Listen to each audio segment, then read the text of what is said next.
இந்த எபிசோட நாம இயக்குனர் மோகன் இயக்கத்தில் எழுந்திருக்கிற திரௌபதி 2 படத்தை பற்றி தான் பார்க்க போறோம். இந்த படத்தோட கதையை பற்றி பார்த்தோம்னா 14ஆம் நூற்றாண்டில் வாழ்ந்த வள்ளல் மகாராஜாவின் வரலாற்று கதை தான் இது. திருவண்ணாமலையை தலைநகராக கொண்டு ஆட்சி செய்கிறாரு வீர வல்லாள மகாராஜாவான நட்ராஜ். அவரது கருடப்படையில குறுநில மன்னரின் வாரிசு வீரசிம்ம கடவராய ரிச்சர்ட் ரிஷி இருக்கார். இதற்கிடையில வட இந்தியாவை கைப்பற்றிய துருக்கியர்கள் தென்னிந்தியாவை கைப்பற்ற முயற்சிக்கிறாங்க. இதை எதிர்த்து போரிடும் நட்ராஜ் கொடூரமான முறையில் கொலை செய்யப்படுறாரு. மன்னரை காப்பாற்ற முடியவில்லை என்ற ஆதங்கத்தில் உயிரை மாய்த்து கொள்ள துணியும் ரிச்சர்ட் ரிஷி முன்பு நடராஜ் ஆன்மா தோன்றி சில பொறுப்புகளை அளித்து மாயமாகிவிடுது. அந்த பொறுப்புகளை நிறைவேற்றும் முயற்சியில் ரிச்சர்ட் ரிஷி ஈடுபட அவரது மனைவி திரௌபதியான ரக்ஷனா சிலரது சதி வேலையில் சிக்கி தன் கணவரை பிரிகிறாங்க. சதி வேலை சிக்கிய ரக்ஷனாவின் கதி என்ன?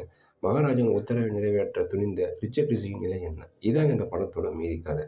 தோற்றம், உடல்மொழி என வீரசிம்ம கடவராகவே ரிச்சர்ட் ரிஷி வாழ்ந்திருக்கிறார்னு சொல்லலாம். கதாபாத்திரத்திற்காக அவரது மெனக்கடல் தெரியுது. மகாராஜா கதாபாத்திரத்திற்கு கம்பீரம் சேர்க்கும் நடிப்பால் கவரும் நட்டி நட்ராஜ் வசன உச்சரிப்பில் கொஞ்சம் கவனம் செலுத்தியிருக்கலாம்னு தோணுது. அவரது முடிவு பதைவதைப்பை தருது. வீரமிக்க பெண்ணாக ரக்ஷனா இந்து சோழன் மனதில் தங்குறாங்க.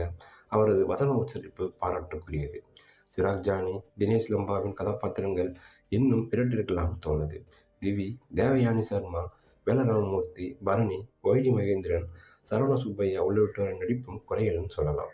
பிலிப் ராஜ்சந்திரன் ஒளிப்பதிவும் ஜிப்ரான் இசையின் படத்துடன் ஒன்ற செய்து பெரிய அளவில் தெரியாத வரலாற்று கதையை சொன்னது படத்துக்கு பலம்.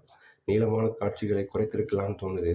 14ஆம் நூற்றாண்டில் தமிழகத்தில் நடந்த வரலாற்று நிகழ்வுகளில் இப்படியெல்லாம் நடந்திருக்குமா என்ற ஆச்சரியங்களையும் கலங்கடிக்கும் நிகழ்வுகளையும் படமாக கொடுத்து கவனம் வைத்திருக்கார் இயக்குனர்.